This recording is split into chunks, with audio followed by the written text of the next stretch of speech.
Test 1 2 1 2. Yes, I've been in Kyrgyzstan a few times. Let me remember how many. I think at least 4 or 5 times I've been here. So I've been to Isikul at least 3 times before. So I'm so excited because tomorrow I will be back in Isikul. That place, it's really special and unique worldwide. Yeah, definitely. Last time I've been here before Corona. So every time when I came, I see a different city and the new buildings, new things change in a good way, and I'm really happy. Every time it's a little bit different in a good way.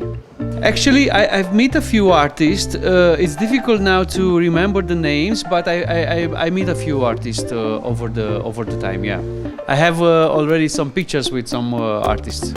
I cannot say something that I don't like, but I can say something that I like. The food here is amazing. Amazing food. Better than that in Europe, in my country. No, I don't like the traditional drinks. I occasionally have a glass of red wine, and I work in the studio now to release a new album, so probably it's gonna be ready in 2-3 months. So I'm thinking about it to shoot a video in Kyrgyzstan, maybe at the Isikul. Hello, this is Akcent, Kaktus.media. Thank you for your support. Hope to see you again soon. Hello, Kyrgyzstan.